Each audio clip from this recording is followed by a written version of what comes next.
I did.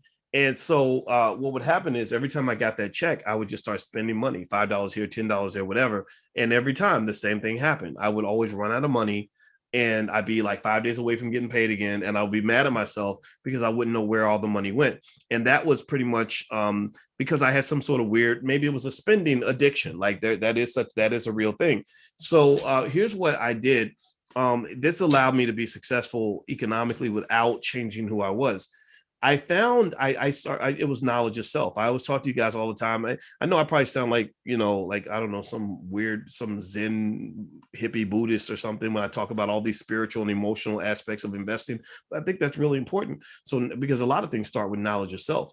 So what I learned about myself was like, I was like, if I keep doing this, this is gonna cause me some problems. And then I figured out that when I invest money, I get the same emotional sensation, the same high from investing that I get from spending, right? Like, so if I spend my money, spending just creates a reaction, and it doesn't matter if I bought a pair of shoes or a share of stock. Do you follow what I'm saying?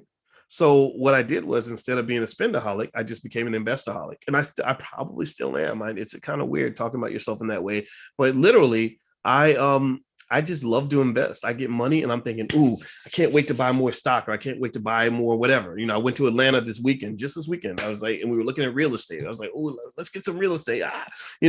So I encourage you. I think buying and constantly investing and looking to own whatever you can own is a good, sort of default strategy.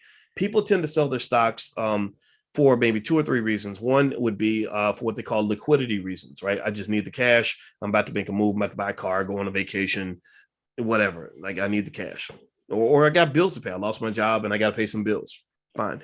The other reason might be because you're putting your capital to a more efficient use. You have your money in stock and you feel like you can make more money buying a different stock, or maybe buying, another asset class, real estate, putting your money in your business, right? That's another way. Like, so you're reallocating based on what you perceive to be a better investment opportunity, or something that fits your preferences a little bit more. So, for example, when my wife and I go and buy our next property, I may sell some stock to put a down payment on the property, right? The third reason that you might sell is because you're just diversifying. Most entrepreneurs that start their companies, they have a huge problem. Their big problem is that they're under diversified. Most of their wealth is tied up into one asset, one company. That's extremely risky. You're violating probably the most important rule of investing, which is to spread your money out. Don't put all your eggs in one basket. So basically, a person might sell, like if a stock goes way, way up, you'll hear the portfolio manager say, I had to shave some off.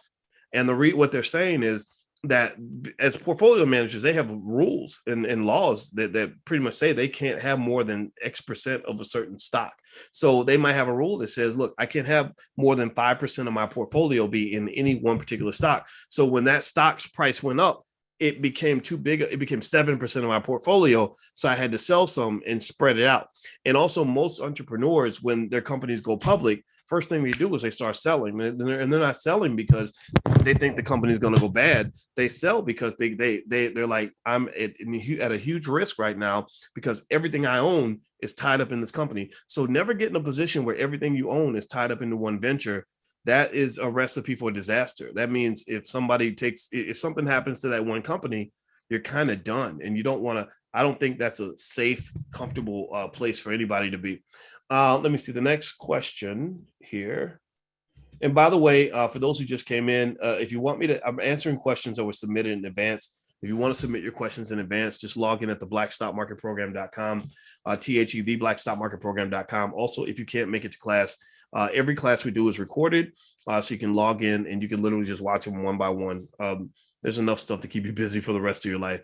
But believe me, you sit and listen for maybe just a few hours, you're going to have more knowledge about investing than 90% of the population, in my view. All right. So next question is from, who's it from? Let me see here. From Terrence Williams. Hey, Dr. Boyce, thanks to you. Friday, I was finally able to complete my purchase of my first 100 shares of stock in Ford. Do you see sharp growth potential in Ford since they are going to be in the EV market as well? Well, first of all, congratulations, Terrence. Good for you, man. I'm very happy for you. I like Ford. I like, I do make consistent investments in Ford. I think Ford's a good long-term investment. One thing I want to make sure I want to remind you of is don't put all your hope into Ford though, right? That's one company. Don't put yourself in a position where Ford goes south or Ford doesn't win the EV race, that you're in trouble. But generally speaking, Ford's a good company. They're making good moves. That electric truck or whatever the heck they call it, the F-150 is doing extremely well. I've heard rumblings that they're going to do well, especially when the economy starts to get stronger again. Right now, economic strength is kind of an issue. It's a question mark, right, because of Delta variant and all this other stuff.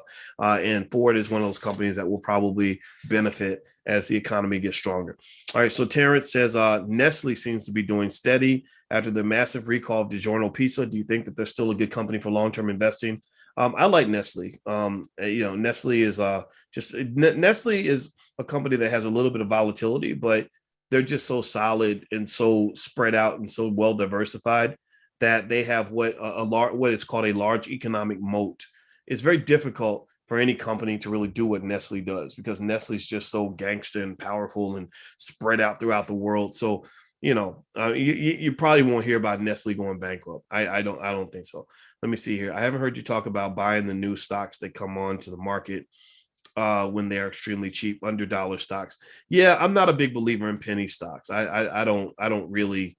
Penny stocks are usually a ripoff. A lot of people buy them because they get excited because they're like, oh, if it's a penny, if it goes up to 5 pennies, my money goes up fivefold. And that does happen sometimes, but most of the time what happens is you lose money. Because also penny stocks or stocks on what they call the pink sheets or over-the-counter market, they are part of what you would refer to as a bad market. And in a bad market, there are people making money, but it's not usually the investors. It's usually the people that run that market or the market makers. The market makers are the people that bring together buyers and sellers, and they make their money through what is called a bid-ask spread. So the bid-ask spread is basically if I buy it from this person at this price at this price, and I sell it to this person at that price, then I make the middle. That's how banks make their money, by being the middleman, right? So market makers make their money by being the middleman. Well, what you find is that when stocks are heavily traded, like Apple has such a big, gigantic liquid market that the spread where the market maker makes money is very thin, but they make their money through volume because there's so many trades.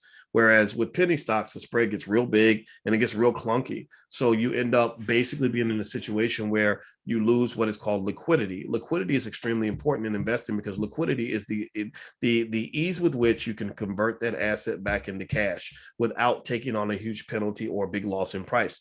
So a penny stock, unfortunately, in many cases, may be part of a highly illiquid market. That means you bought it at 2 cents, it goes up to 7 cents. You want to cash out and make your money, but then you find out that you can't sell the stock for anything more than 3 cents because once you start selling all your shares, like you can only find buyers at that 7 cents, 6 cents mark, to a limit, and then after that the price starts going down because the supply is increased. So ultimately, you find this problem with not just penny stocks, but also some cryptos.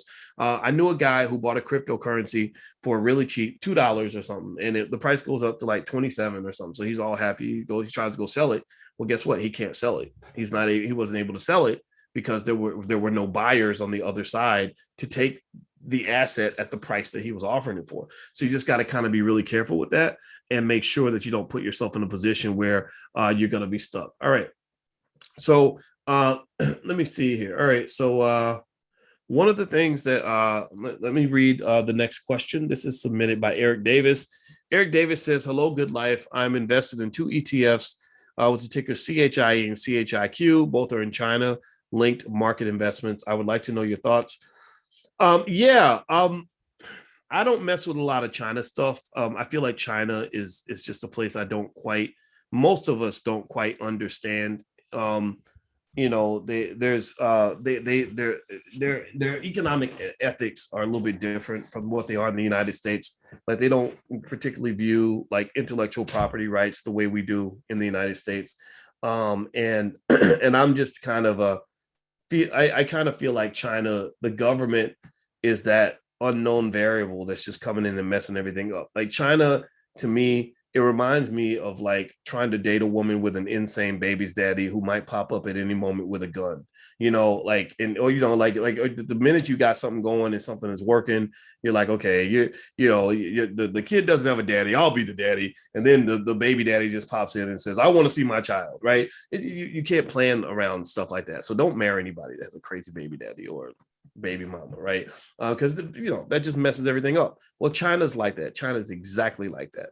China comes in to a situation where everything's cool. Everybody's making money. American investors have put billions of dollars up to support certain companies because they believe in the long-term growth potential of these companies. They've analyzed the markets. The companies are making money. And then the Chinese government will come in and they'll just, you ever see like an insecure person that'll just do something weird just to prove that they're in control, right? Or just to be seen, or just to be heard, or just to get attention, right? So they'll be like, we're gonna investigate that company because we think that they're not protecting consumer rights, right? There's nothing there. They're just doing it to let you know that they're present.